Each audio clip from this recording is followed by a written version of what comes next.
ભેગા થઈને આગેવાનોનું માન મર્યાદા રાખીને અમે આ ઝઘડાનું સમાધાન કરીએ છીએ।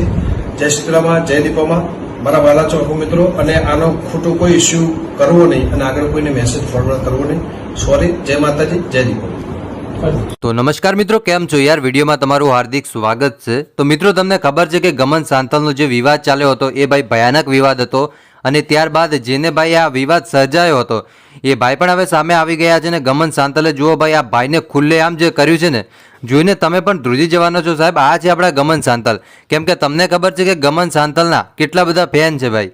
આ કે સોશિયલ મીડિયામાં તમે જોતા હશો કે ભુવાજીના કેટલા મોટા ફેન છે, એટલે એ જોઈને મિત્રો જે સામેવાળો વ્યક્તિ હતો એ પણ ધ્રુજી ગયો છે। અને અત્યારે મિત્રો એક સમાધાનનો નવો વિડીયો વાયરલ થયો છે, તો આખો વિડીયો છે તમને આગળ બતાવવાનો છું સાહેબ, એટલે ખાસ તમે વિડીયો છેલ્લે સુધી જોતા રહેજો। કેમ કે તમને ખબર છે કે આ વિવાદ વધારે વકર્યો હતો અને ગમન સાંતલ પણ ખુલ્લેઆમ એવું કહી રહ્યા હતા કે તું ઘરે આવ અને તને બતાવું કે કઈ રીતે તે માતાજીનું નામ લીધું છે। અને આ બાદ મિત્રો સોશિયલ મીડિયામાં ઘણા બધા વિડીયો બની ગયા હતા, પણ અત્યારે હવે ગમન સાંતલે પણ અપીલ કરી છે લોકોને કે હવે ખોટા વિડીયો ના બનાવતા, કેમ કે હવે જે બીજા ભાઈ છે એમને માફી પણ માગી લીધી છે અને એમનો વિડીયો છે એ પણ હવે વાયરલ થઈ રહ્યો છે।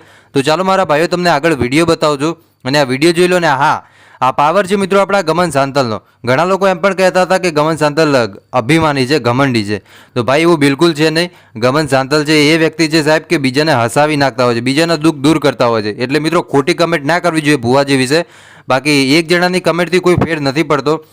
ભુવાજીને ચાહવાવાળા મિત્રો લાખો લોકો છે। તો ચાલો મારા ભાઈઓ વિડીયોની કરી છે શરૂઆત, અને તમને આગળ આખો વિડીયો બતાવવાનો છું, એટલે ખાસ તમે વિડીયો છેલ્લે સુધી જોતા રહેજો। નવા આવ્યા છો તો વિડીયોને લાઇક અને ચેનલને સબસ્ક્રાઇબ કરી દેજો, અને કમેન્ટ બોક્સમાં જય દીપોમાં લખવાનું બિલકુલ ના ભૂલતા હો। તો હાલો સૌથી પહેલાં તમે આ વિડીયો જોઈ લો અને વિડીયો વધારેમાં વધારે શેર કરજો, જેથી કરીને બધા લોકોને ખબર પડી જવી જોઈએ કે ભાઈ હવે સમાધાન થઈ ગયું છે। ભેગા થઈને આગેવાનોનું માન મર્યાદા રાખીને અમે આ ઝઘડાનું સમાધાન કરીએ છીએ। જય સીતરામાં, જય દીપામાં, મારા વાલા ચોખ્ખો મિત્રો, અને આનો ખોટો કોઈ ઇસ્યુ કરવો નહીં અને આગળ કોઈને મેસેજ ફોરવર્ડ કરવો નહીં।